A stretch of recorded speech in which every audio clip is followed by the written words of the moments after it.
Why are so many New Who stories at the top of the Doctor Who magazine poll? Inferno and Seeds of Doom, piss over all of those. Bad Wolf / farting of the ways in the top 10 is an absolute joke. It's like they deliberately shoehorned it in there so as not to upset Fathead. Oh bro fucking who. Despite the promotion and ratings of New Who, it still manages to take up less than half the top 10 list, which proves that Old Who is still on top. And you're still complaining about it. It amuses me to see just how completely overrated Caves of Androzani has become over the years within fandom. What? I thought a desperate JNT apologist like you would be pleased at that news, that the one story JNT didn't fuck up, and one of the few times JNT lifted his stupid ban on older Who writers got top marks. I think any poll which puts absolute utter shite like partners in crime above the likes of the Crusade or Full Circle can be dismissed out of hand immediately. It should have only been about 1/6 or 1/7 of the stories given to New Who in order to be really representative, rather than the 16 positions which were fiddled for it by DWM's sycophantic editors and writers. And why do you think the results are fiddled? Any poll which doesn't have shite and monsters, last of the time turds and fartners in grime at the very bottom is obviously fiddled. All of those make Time Lash look like a Hinchcliffe masterpiece. The results are obviously fixed. New Who only makes up for 4 years, whereas Classic Who is 26 years. Correction, Classic Who is 17 years. Aside from Caves of Androzani, which was written by a Classic Who writer with much reluctance from JNT. The atrocious 9 years of the JNT era don't count. Are you from some strange parallel dimension then? Castrovalva, Fort to Doomsday, The Visitation, Time Flight, Arc of Infinity, Warriors of the Deep, and Planet of Fire are all either atrocious, unforgivable, dull, forgettable, boring, or terribly plotted / acted. That's not a good average, and there's not a single likable companion in that era, except maybe Nyssa, who might as well be invisible. I mean, no one would say here was the classic Doctor Who story Time Flight, would they? They would in comparison to shite and monsters. Careful everyone. Sadako's head will explode in a minute. Al-Qaeda didn't need suicide bombers on the Tube Underground network. All they needed to do was hire Sadako and show him a photo of JNT or Eric Sabad instead. Right, and I suppose you'd be perfectly restrained if you were shown a picture of your sworn enemy, RDD? The difference being that JNT respectfully adhered to his predecessor's carefully laid down continuity and didn't write over 50% of the scripts himself. He also listened to the fans' criticisms and qualms about the series, rather than abuse them as RTD does also. I would have thought a decent Doctor Who producer would be competent enough to have his own concrete ideas about where the show needed to go, and wouldn't need the suggestions of fans to help him do his job properly. JNT did have some concrete ideas about the program before Michael Grade scuppered his vision. He wanted to emulate the Sixties in many ways, by having each story dovetail into each other, having 4 main central characters, and by re-injecting an educational scientific concept back into the series. Then if he was planning to emulate the past, why the fuck did he blacklist the old writers? Because he also wanted the show to be modern with a new breed of creative talent. Not copy the past slavishly. Bullshit. The majority of the people who worked on the show under JNT are testament to the fact that he was an impossible, wrong-headed producer who was the most unsafe pair of hands to have on the show, and should never have been put in charge. I imagine their word would have more validity than bitter, JNT apologist no marks like you.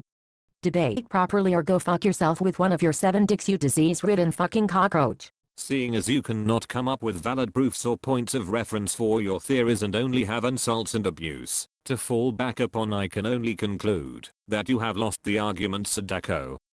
It amuses me that Sadako gave himself awares watching the Warriors of the Deep DVD. He must watch it each morning so he can go in to Mr. Angry mode before he steps out of the front door. Actually, I watched the Time Flight DVD, so I could enjoy hearing Janet Fielding rip the piss out of it on the commentaries. I think you have 3 LCD screens at home with the Williams era on a loop, while you pray at his shrine / nest built out of old copies of Hitchhiker's Guide to the Galaxy and saliva. Yeah, coming from a member of a cesspit forum of bitter, subhuman stunted adolescents who spend every day slagging off RDD, and citing continuity errors as comparable to war atrocities when no one else gives a shit about them, those schoolyard taunts really impress me. Not. My god, are all you pathetic JNT apologists such despicable lying vermin? Frap, you fuckwit. I thought suggesting that you grow up and grow a brain would fall on deaf ears, you stupid retarded creep.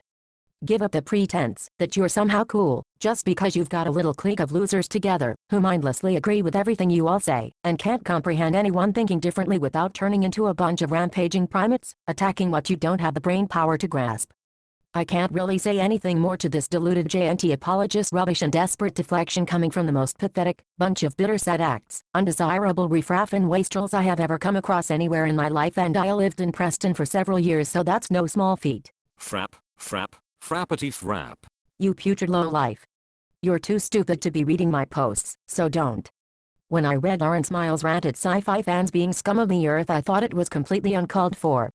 Then I came here and encountered RobFilth and his mindless, bitter, vindictive pack of supporting Sados, and progressively every debate I tried to have with him left me neither feeling like I'd learned something or achieved something, because he was too stupid to either understand my position or persuade me to rethink it from the opposing view, and I came away feeling very hollow and almost as if I had just gotten dumber from exhausting my brain energy on a waste of brain tissue like RobFilth. You mean that you don't like your blatant lies being challenged, because it disallows you to vent your spleen over a warped fantasized fanboy vendetta over a dead man? That frustration of encountering the most ignorant people, incapable of expanding any of their brain matter, or seeing things from someone else's point of view. Scum, vermin, waste of space, insular, petty, all these labels that Lawrence used to describe sci-fi fandom really rang with me in terms of Rob and his verminous supporters. It just made me want to give up. Made me feel like the human gene pool really had been contaminated. Actually, it means you are simply unable to debate coherently, which leaves you up for obvious ridicule. Mind you're reading about Rob's history of leeching off the dole like a parasite whilst spending his life here. I'm sure plenty of people on the dole are genuinely seeking work or to do contributing deeds, but wastrels like Rob give them a bad name. Actually, I have been in full-time employment for the last year and a half, so that fucks your theories, doesn't it? You outright fucking moron. I certainly don't have time to make 4-part video vendettas against dead men in order to fulfill a fanboy fantasy with frapping noises such as you. Then again, I guess you think that is a huge contributing deed to the well-being of society. Fuck off, you lying JNT apologist vermin. I think we should all get together and break into the BBC archives and burn every single story from the space pirates onwards, and any single mention of that verminous, mean-spirited lowlife scum JNT and his apologist supporter Saward should be cut out of all documentaries on Doctor Who. Had it died with dignity back in 1969, then we could have got the BF Dalek Empire audios made for television back in 2005 instead of RTD series, and that is undoubtedly all JNT's fault, the fucking bastard, and that piece of lowlife trash shit Saward. And I thought I could have a mature discussion here.